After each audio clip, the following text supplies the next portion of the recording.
Hello, my name is Fox and you're watching Den of Fools. Let's jump right in. Games Workshop have released a surprise Metawatch article only 2 weeks after the last one.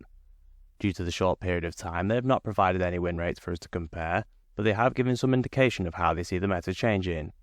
In the short video, they made a few key points, while making a few more in the article itself.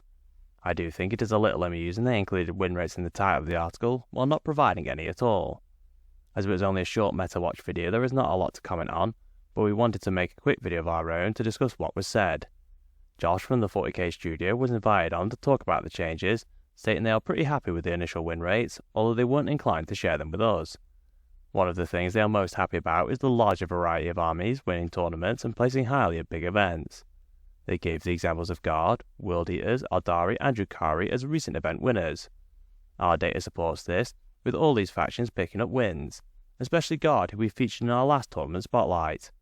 Interestingly, the article itself lists more armies that have won while using quotations, which was a little confusing as I watched the video 3 times and I am not sure where the quote is from. The additional armies are Space Marines, Custodes, Sisters, Necrons, Chaos Space Marines, Death Guard and Thousand Sons. Our data again supports this, especially with some factions like the Sisters, who won an 109 player tournament this week. We will be covering this list in our next tournament spotlight, which will also feature Necrons and a true Ynnari list. They did mention that Aldari and Chaos Space Marines are trending downwards. Our latest win rates most definitely support this. Josh also stated that Drukhari and Custodes have seen a sizable increase in their performance, which again our data supports. In my opinion, the most important thing Josh mentioned was about potential future changes, where he talked about 2 factions exclusively. He confirmed that the Necrons and Admech were left alone as there were new codexes, but he did state they are specifically watching these 2 factions. Josh stated that Necrons probably need some adjustments to bring them down slightly. We have them as the strongest faction at the moment, so I agree they need looking at. Finally, he commented that Admech, while performing okay in terms of their win rate, could do with some adjustments to particular units which are not performing the roles GW hoped they would. I think many will agree the Admech are struggling, so any indication of buffs should be taken as good news.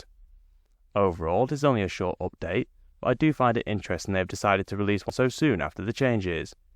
In theory, the next balance adjustment would be roughly around the end of May, so there is a long way to go if that is the case. Perhaps this is an indication they may change some points before that. GW did state they will update the points when the Dark Angels Codex supplement is released. It'll be interesting to see if they do make changes to Necrons or Admech relatively soon, but in any event, it is nice to have a brief update from GW on how they think the meta is going after their data slate.